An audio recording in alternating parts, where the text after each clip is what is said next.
G'day everyone, it's James Davis from the Paxate Academy down here in APAC again, and Paul Sargeant, better known as Sarge to a lot of people from Sales Director Central. Thanks for joining me, Sarge. My pleasure, mate. Good to have the chat. This is an exciting chat, I hope, because it's all going to be all about sales, and it's a topic that a lot of MSP and technology business owners shy away from, and I really want to shine the light on some of the challenges in the business, and who better to talk to than you with so much experience. Thanks, mate. Appreciate the introduction. Well, let's dive in. I'm gonna ask you a tough question. What does a high performing sales and account management team look like for a technology business? What are they doing? What are they achieving? What are the sort of outcomes of that? Yeah. There's a really short answer and a really long answer. Let's get one in between.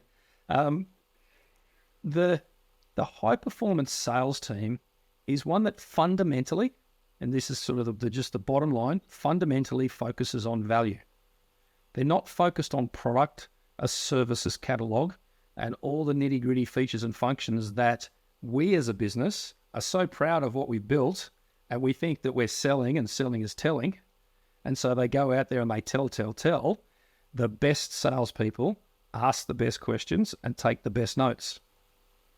And the best sales teams focus on the client's problems, and how we solve those problems.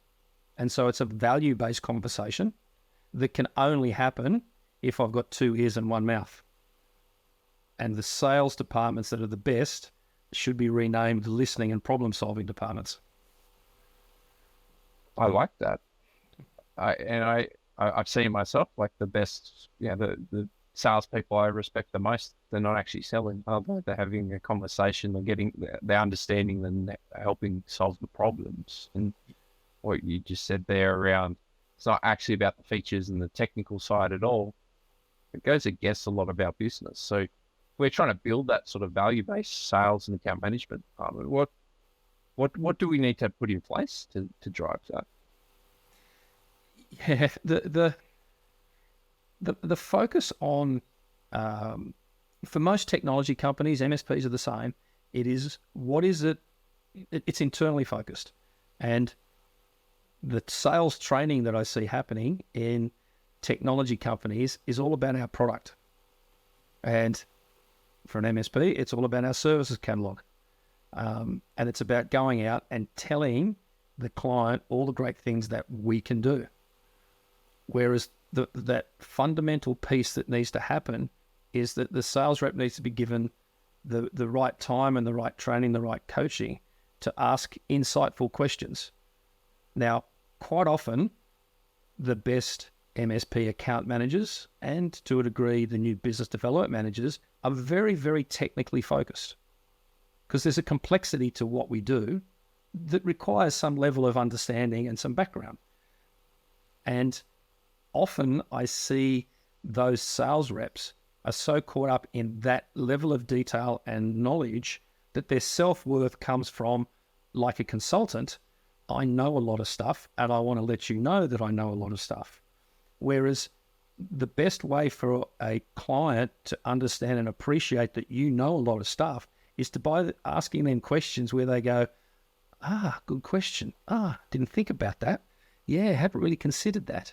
And so the technique that I find in those really good sales reps as a building block is that they don't want it. They're not driven by, I'm the smartest person in the room.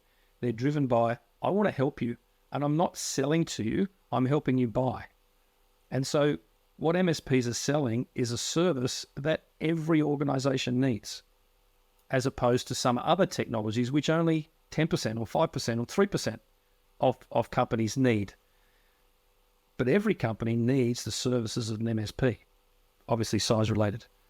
And so if the fundamentals of the sales team is about a really solid discovery process, and as sales leaders and owners and founders of the business, we're encouraging our sales process to map the way that clients buy, which is, I need to be understood before I'm even going to open the door for you to sell to me. And so there's this tipping point that high performance sales teams know they need to get to, which is I need to learn before I earn. Right? I need to learn about the client and what their problems are, and really make them feel I've understood where they're at and what it is that they need before I even think about positioning our service catalog or the products and solutions that I have. And so the first point is just a recognition from everyone in the sales environment that we're not out there push. We're actually out there to understand. Now, with MSPs, you've got a ready-made yearly annual business review and then quarterly business reviews that are ideally set up for that discovery. And so the first thing I would look at is change your annual business reviews and your quarterly business reviews from being, here's the SLAs, here's what we've done, here's the new products that we've got, into how's your business going? What are the new strategies that your business is taking forward? And so turn the conversation into a conversation about the business. What comes with that is we say you get referred to who you sound like. And so if you're selling into an organization and you sound like a technical person, you'll be talking to a technical person. But if you ask business questions, all of a sudden you'll find that you'll have CEOs and C-suite, the executives in those meetings, because today more than ever, technology has moved from being something that's in the back room that some people in the organization had to use to technology is inherent in everything that gets done. And so if you can start to think about technology just not as the old-fashioned IT, but as the new technology is key to how businesses operate, you just have a fundamental shift. So that's that sort of, your question has so many components to it in terms of the answers, but I'll just pause there in terms of that's the fundamental first piece. I think a lot of owners will like hearing that, because I think a lot of the time they do think they need to sell through the technology and the bells and whistles, because they don't know any different. Like, we've all built our businesses organically. We've had to be the sales, and we think that's how we sold our services in the past, but actually it's not. And so, yeah, this flows into that sales team. So I know you mentioned an important piece that I'd like to delve into a bit. You mentioned sales process and the decision-making buyer's journey. When you say sales process, I think when everyone hears that word, they default to like really operational stuff. We're used to really process-driven businesses. When you say sales process, what do you actually mean? So there's three terms to be unpacked around that. There's sales process, sales methodology, and sales framework. And so I've done a post on this and a detailed blog on the website as well. A sales process are the operational steps we take as we progress from lust to dust, cradle to grave, I'm interested, lead, into closed, and then ongoing engagement. So that's a sales process, and it is something like get a lead, qualify the lead, do a discovery, do a presentation, do a proposal, blah, blah, blah. That's a sales process. So it is, you're right, operational. They're the steps I take. Sales methodology is, what is the methodology that we apply throughout the sales process to enable us to talk to people that are going to make a buying decision? Because time's our most precious commodity in sales. It's the thing that we don't measure that we should measure. So many people measure activity. How many discovery calls have you been on? How many demos have you done? How many presentations have you done? How many proposals have you written? That's all measuring activity.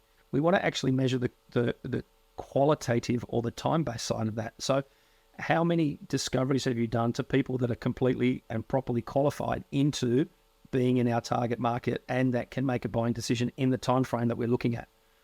And so the methodology is the approach I take. There's BAD, there's MEDIC, there's Sales Challenger, there's TAS. There's I think last count we did, there were about 30 of them, which is a sales methodology. So it's a way to qualify a deal and a way to help you navigate to understand what you don't know. Because we're selling a complex solution into what we would describe as an infrequent buyer. They're probably only buying this service every 3 years at most, but often every 12, 15 years.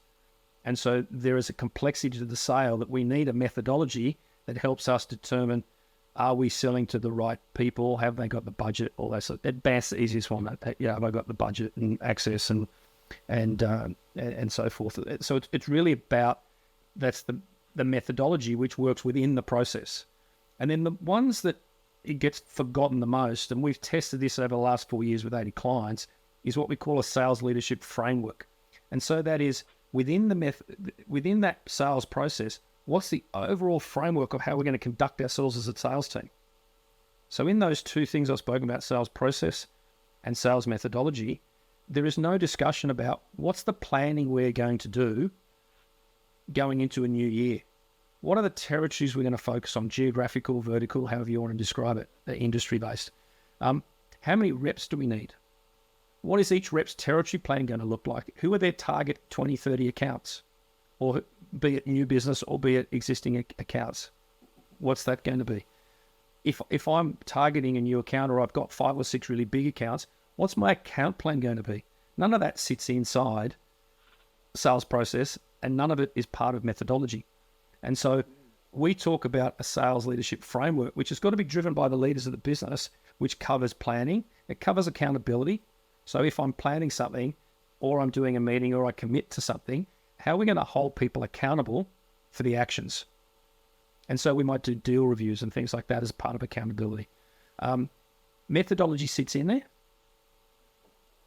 Indicators or KPIs are important too, because it's like, how are we going to measure how we're performing? We want leading and lagging indicators, and we want not just measurement of activity, but measurement of quality and time-effective activity. We want a regular cadence of that. What's the point of doing all this if we don't have a regular sales meeting? And then there's execution. And so that's called PAMICE, P-A-M-I-C-E. That's the framework that we drive or work with our clients to implement the components. I'll just give you an example. Most sales meetings that we see is the sales team sits around with the sales leader and everyone goes around the room, and it takes between 1 hour and 4 hours every week, 2 weeks or month, typically every week. And everybody has the floor for a period of time until they finish talking about what they want to talk about. I've gone this, I've done this, I've seen this, I've done that. That's a waste of everybody's time. An effective sales meeting, if you've got 10 reps, you've got 5 reps, you can do that, all of them, in less than an hour. And so that's one of the things we talk about in terms of accountability, cadence, and execution is let's get our sales meetings, which can waste a lot of time in a business, down to what were the deals that we did this week or this month or this quarter, whatever time period I'm managing, and why did they make a decision to go with us? Everybody gets something out of that that's in that sales meeting. They know what we're winning, they know who we're winning, and they know why we're winning. And as a sales rep, I'll gladly sit through an hour of listening to that, not listening to Paul and James and everybody talk about who they met, who they didn't meet. And then everybody in the sales team only talks if they've won something. Or the next step would be if they've got something to forecast. I'm committing to doing that. And so the sales meeting, there's a bit bigger of agenda than that, but the sales meeting gets really focused, and we are protecting time of everybody. There's time to go through pipelines in one-on-ones, but that's the process into methodology into framework. I can see how that fosters successful sales because they know where they fit in and they can focus on what they need to do with the clients and prospects to get it, and they've got the support system to learn from that. And most business owners I come across don't have all of them, let alone probably one of those areas covered. So from your experience, flip this a bit on the other side. Yeah. Probably very easy to see non-performing sales team, but what are the sort of traits that you see of the average technology business sales and account management team that they're not high performing, they're not really low performing. They're somewhere in the middle. They're a bit average. They're a bit mediocre, and they're not doing well. Like, what are the symptoms and signs that that's happening? Yeah, we do when we first walk into an organization, we do a 50-point checklist against a sales framework. So we've got some really good understanding of what good looks like and what bad looks like, and sort of get a benchmark score out of 100 against those PAMIS areas plus value. Most organizations that we go into, the majority of them would be poor to average, right? And they do very, very little planning. So the business owner's sitting there saying, I want $10 million worth of revenue next year. And the sales team's going, oh, let's go and sell $10 million worth of stuff. But there's no thought that goes into it that says, well, hang on, $10 million of revenue means we need to recognize $10 million of revenue. So I might have a backlog of 5 mil. I've got to deliver another $5 million of net new revenue in this year, which probably means I need to sell somewhere between 10 and 15 million over the year, so I can recognize all that revenue in this year and achieve the $10 million business goal. Very little thought goes into just that little piece. And so sales reps end up with targets that are, I don't know, somewhat manufactured, commission plans that aren't thought through properly. Let's pay them 8%. Why are we paying 8%? Let's pay them on gross margin. Well, why gross margin? What sort of behavior do you want to drive from gross margin? Maybe we're better driving them on revenue. Can they influence gross margin? Well, no, because gross margin is defined at the time when we sell the deal. They've got no influence over the net gross margin of the actual gross margin when it's delivered. Well, so why are we doing sales reps like that? And those sorts of conversations around the planning cycle, that's the in-depth stuff that's just missing in most teams. Like, there might be some high-level planning, but just scratching the surface and asking those questions as a business, what do we need to deliver? As a sales team, what do we need to deliver to support the business? We see a very poor qualification mentality. A lot of organizations, by far the majority of organizations, struggle for leads. And if you struggle for leads, you want and you crave any activity. Whereas a high performance sales team only wants activity that's going to lead to a deal. And I know I've gone back into sales speak there. I'm like hungry sales rep, hungry account manager, wants to sell, commission. But if you go into that with a mindset of, I'm helping a whole group of organizations make a buying decision that's right for them, I only want to spend time with that group of organizations where that buying decision is right for them. And so qualification ends up being something that gets swept under the carpet or gets very, very loosely done. So almost every organization we go into, the first thing we would do is introduce more formal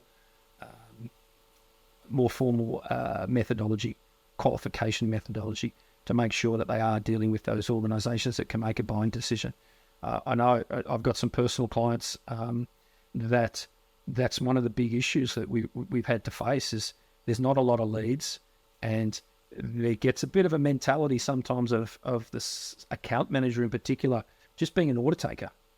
And so the challenge to move from average to great is don't be an order taker. When that order comes in, let's qualify it properly.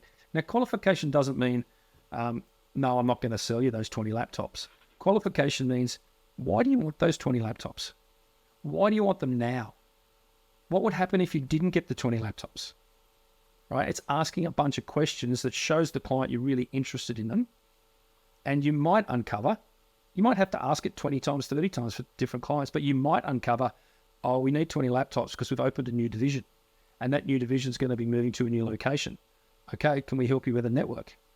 Blah, blah, blah, blah, blah. We've got to be asking qualifying questions all the time. We'll constantly say ABQ, always be qualified. So that's probably that, and the lots of chat in the sales team meetings that don't really mean anything. They're probably the three things: the planning, qualification, and the meetings. They're probably the three things that we see when we look at average. And you're just touching on the order taker. I love that. I challenge that on MSPs all the time. Do they just have order takers, and why are they paying so much per order takers. Exactly. What can you describe an order taker? Because I think because a lot of people aren't in the sales and account management realm, that term has a meaning. But what does it actually mean when we say that?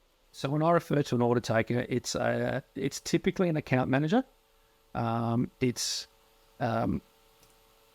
Their role is to look after X number of accounts, typically in the sort of 20s to 30s.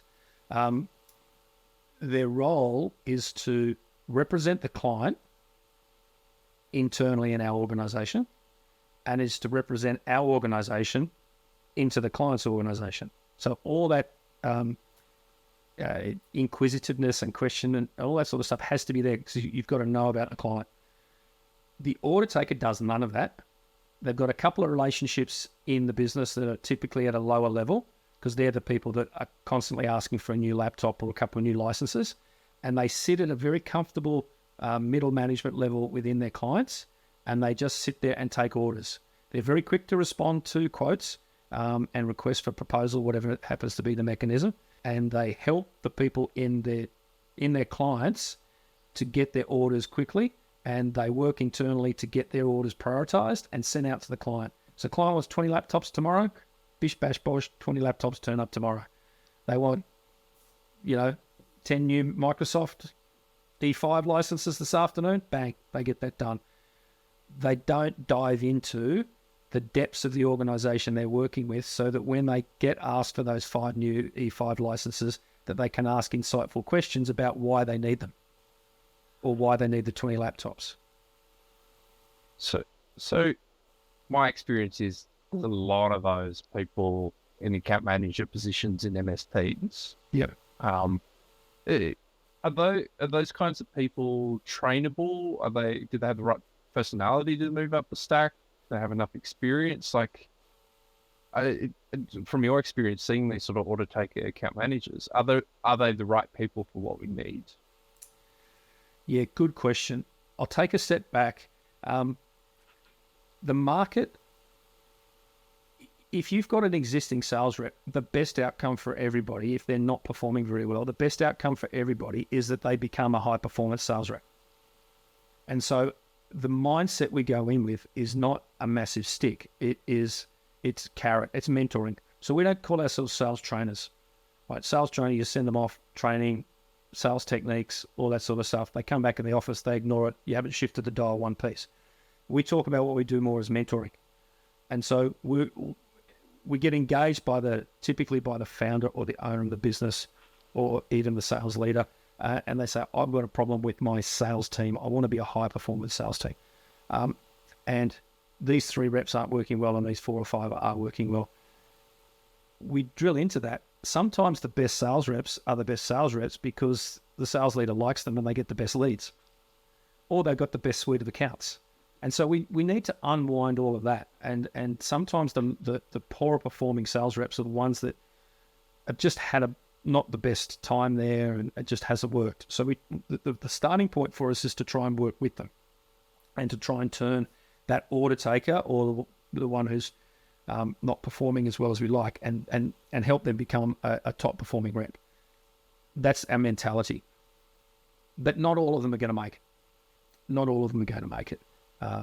Some order takers have they've watched a movie or read a book about sales, and they think, I've said it at the start of this, selling is telling, and they just chat. And it's all about how much I know. And when they ring up about the laptop, it's like, do you want a 20 meg, or you want this sort of, Intel thing, or whatever it happens to be. Yep. But their worth is about what they know about technology, and they'll just take the order, have some conversation about whether it's the right technology, but they don't take the time to understand the business aspect of it. We want to always understand the client has a business reason for doing something, and we want to get to that business reason, because that talks to value. And if we can continually deliver value to the client will stay with us forever. And you see those order takers, they end up getting the exclusivity about what they're doing wanes over time. oh, you're charging me 20 grand for 20 laptops. I've just been to Harvey Norman or wherever, and I can get them for 20% off. That's the best indication you ever get as a sales leader that your sales rep, your account manager, is adding zero value if you're being compared to a retail price. They're adding no value whatsoever. And so we weed all through that. So some of them know they can't because they can't shift from that technology sell and technology understanding into more of a business conversation. We've had pretty good success in turning them because most of them actually want to do better and want to do more. They just sort of fall into that as that's just the way we do it. And so by challenging some of these things, they'll come along for the ride and you get some really good outcomes. But you can also get some outcomes which are good for the business as well, but not so good for the individual. What's the just as a rough percentage, and you hearing you saying that, like quite a few come along the right. When you are doing sort of mentoring, what is the percentage that come on the ride and grow and flourish from that sort of mentoring? 60%, more than 50, but not much more. Not much more. Quite often those reps too, they actually don't want to go on the ride. And they're quite happy that somebody calls them out and the business has a real conversation. So it could be, I'm an order taker. Okay, why don't you drop back and be an inside sales rep? Right? We're not going to pay you mega bucks. We're going to pay you this. We're going to give you a different commission plan. And they're quite happy that, yeah, happy to do that.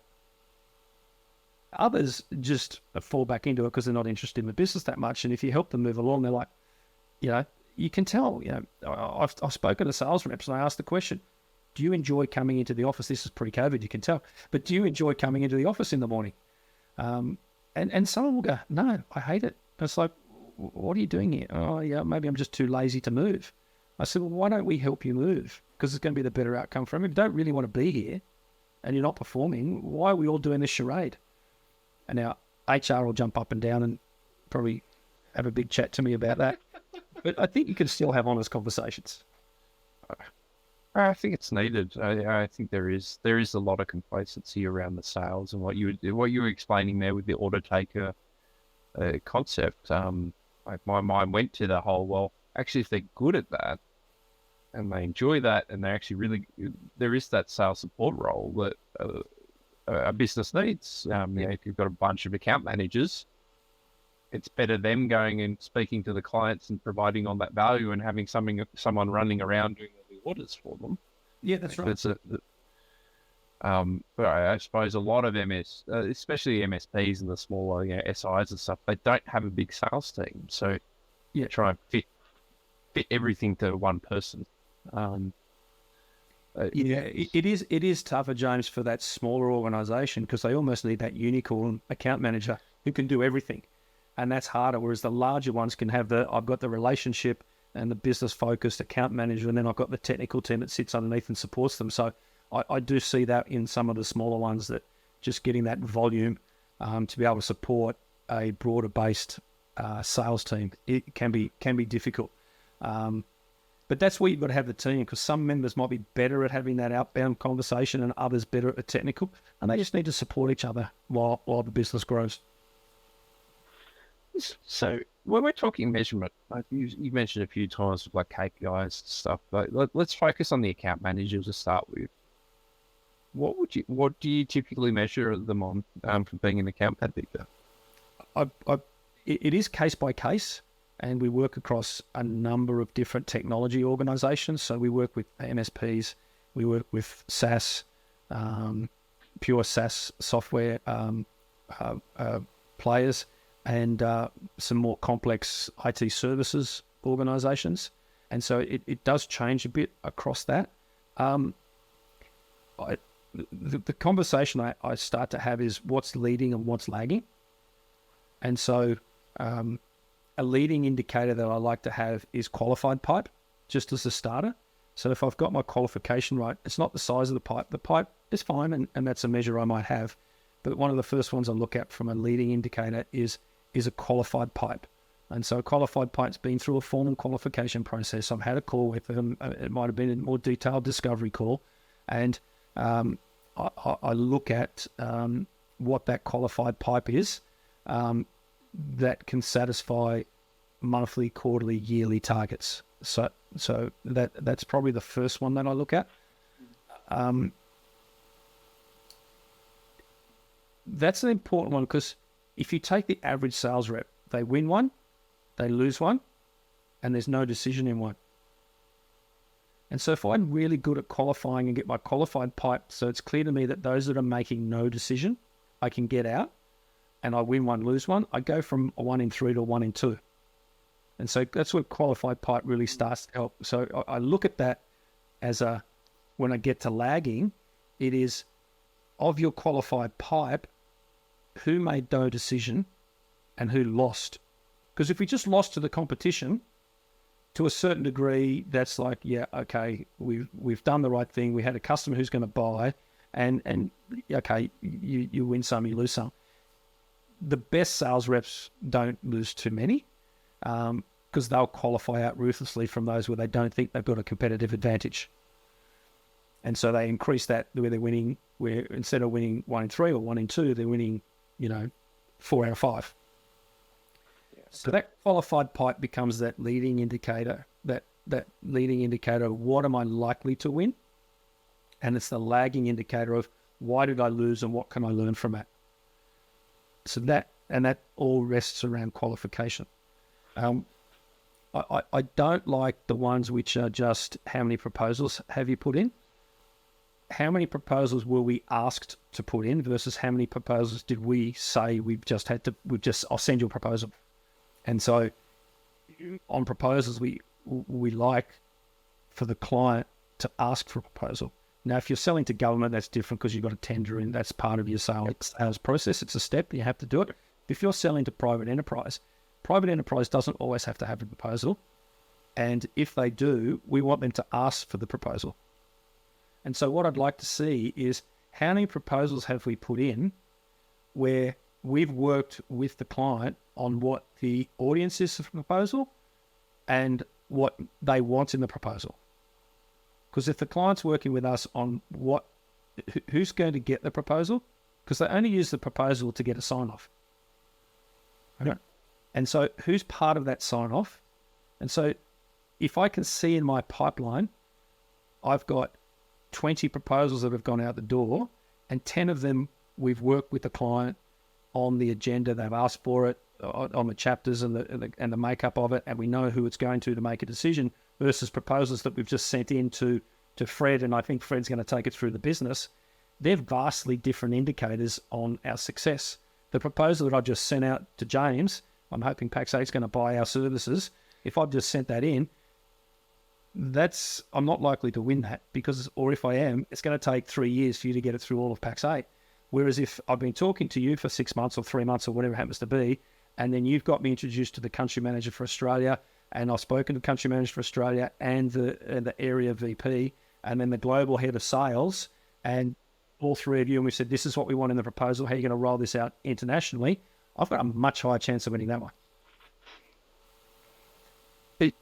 It's sounding like goes back to where you sort of said before around like the methodology, the process, and the framework. It's having a lot more planning rather than a lot of those lagging metrics around the activity we've done. And I think a lot of owners in technology businesses struggle with this sort of management and measurement because they're so used to managing techs. It's a ticket in, ticket out approach. Well, that's not sales. We shouldn't be measuring that kind of activity. Well, like what you said, is really there's only a couple of outcomes that are really important from this side. That's right, and it's changing our mindset from we're selling into how do I understand how that customer buys? Now, from a government perspective, it's pretty much set down, right, how they're going to buy. But in a private enterprise, how are they going to buy? Right? And each company's got a different way of buying. So we want to understand what it is that they need to do to make a buying decision to go with our services for the next 3 years. And too often we rely on, I'm talking to James. James is being tasked with going out to market. I'm going to give a proposal to James and I'm done. James has got anywhere from 3 weeks to 3 years to get that proposal through the various levels of that organization and get the sign off. Most we do some kickoffs for our clients, and when we do the kickoff, we'll interview customers, and also we'll do some loss reviews and interview the customer around that. And typically, when we ask them for any major decision, how many people are involved in the sign-off process, it's more than 10, and it's up to 50. Most organizations, for something that's complex, multi-million dollar, that impacts multiple departments, every department has to sign it off. So you've probably got 4 or 5 department heads immediately in the exec team, and then levels in the C-level need to sign it off. CFO is going to sign it off. It's over a certain level, the CEO has to sign it off. Sometimes has to go to the board. Which board meeting is it going to? What agenda number is it in that board meeting? Because if it's number 10, they won't get to it. That'll delay it another month. But it's just fantastic if you understand all of that. And that's where the mindset goes from. My sales process, I'll put a proposal in. Next step is I should get 1 in 3 to be a shortlist. Into, they've asked me for a proposal. I know who's making the decision. They've told me what they want in the proposal, and I'll get 9 out of 10 at that level. So it's a big change, isn't it? And I think, I know we could talk about this for ages. You've got so much wisdom to share, and I hope everyone's got some gold nuggets out of this conversation.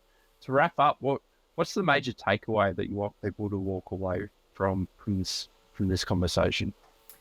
There's probably 2 things I want people to go away with. One is, try and go to a customer and not talk about your company and your products or your services. Right? Try and have a conversation with your client about them. And when you bring that back into the business as a sales leader, ask the sales rep just to talk about their customer. Most reps can't go for more than a minute. If you get a rep to talk for 5 minutes about their customer, they understand their customer. And then the other thing to take away is flip your mindset from scarcity to prosperity, which means at the moment when a lead comes in, they're automatically qualified in. And they have to do something pretty drastic to get qualified out most of the time. If you change your mindset to, I've got a really great service in my business, and I'm going to protect that and make sure that the only people that get access to that are the ones that I've qualified in properly to get access to that because they need it, and I don't want to waste their time on any pre-sales effort for anyone that's not a perfect customer for us. So you start with everybody qualified out, and then make sure you ask all the questions so that you then qualify them in, as opposed to everyone's in and I have to do something pretty drastic to qualify out. Those 2 things just change the way that you will look at sales. That's awesome advice to wrap up. So thanks so much for your time, Sarge, and I really hope people have listened to this and they can transform their business from this type of information. Thanks so much for joining us, Sarge. My pleasure. Thank you.